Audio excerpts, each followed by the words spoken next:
What have I learned about my hair? And the honest answer is I've learned that you can only hide what's really going on with it for so long. I've learned that hair will always tell the truth eventually. You can cover it, you can style it, you can dye it, you can protect it, you can stretch it, you can smooth it, you can do all the things to it. And sometimes all of that is necessary. Sometimes it's creative, sometimes it's joyful, sometimes it's just survival.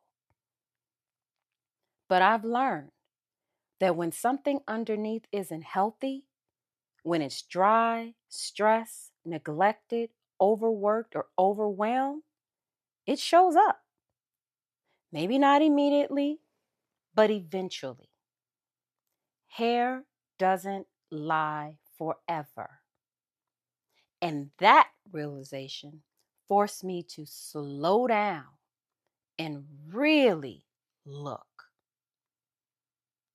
Because when someone truly studies hair, not just glances at it, not just admires the style, but really looks at it, they can see things that surface beauty can't hide. They can see breakage, they can see thinning, they can see dryness, they can see tension, they can see imbalance. And once I understood that relationship and phenomenon, I realized something else. This isn't just about hair. This is about us. In life, we do so many of the same things. We apply protective styles to ourselves.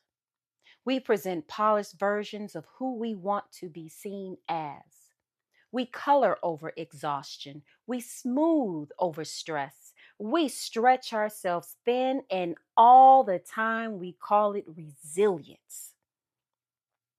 And just like hair, it works, but only for a while. Because when someone really studies us, when they really look at us, when we are really seen, you can tell how we're taking care of ourselves. You can tell we're running on empty. You can tell we're holding tension in places that we don't talk about. You can tell we've been surviving instead of nurturing. And sometimes they can even tell when others haven't been taking care of us as well. That wasn't meant to hurt. That realization wasn't judgmental. It was clarifying for me. What I've learned about my hair is that maintenance is not the same as care. You can maintain something without nourishing it. You can keep it presentable without helping it thrive.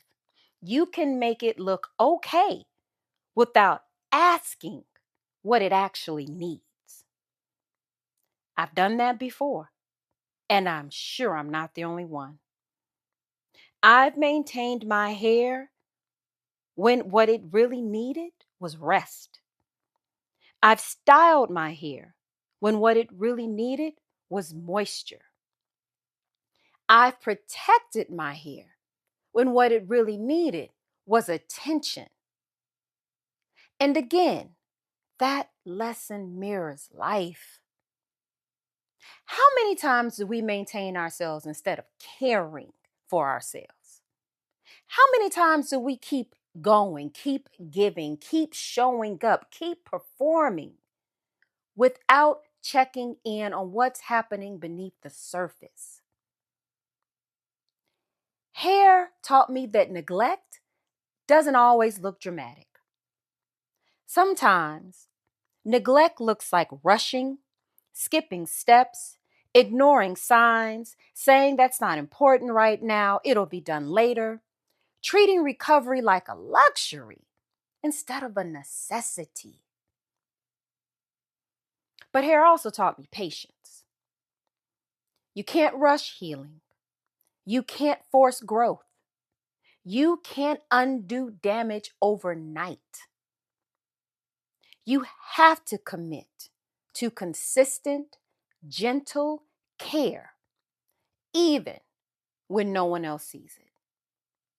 That applies to mental health too. Emotional stability doesn't come from hiding stress better. It comes from addressing it. Mental wellness doesn't come from appearing strong. It comes from being supported. And just like hair, when something in our lives is unhealthy, the goal isn't to shame ourselves. It isn't to hide it. It isn't to put it off.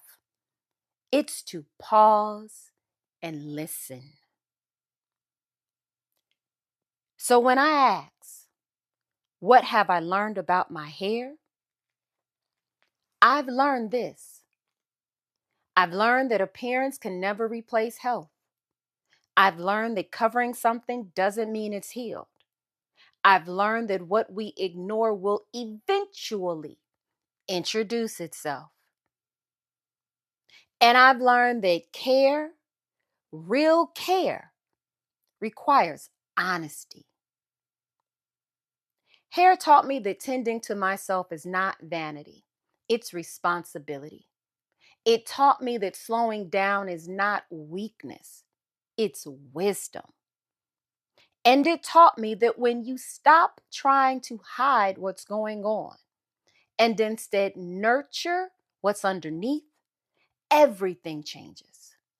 Not just how we look, but how we live. So I'll leave you with this reflection. When you look at yourself, really look at yourself. What's being maintained? What's being cared for? What is an area in your life that if you were to really pause and see it, you would give it more care? This is Rooted in Care, and this space is about attending to what's beneath the surface.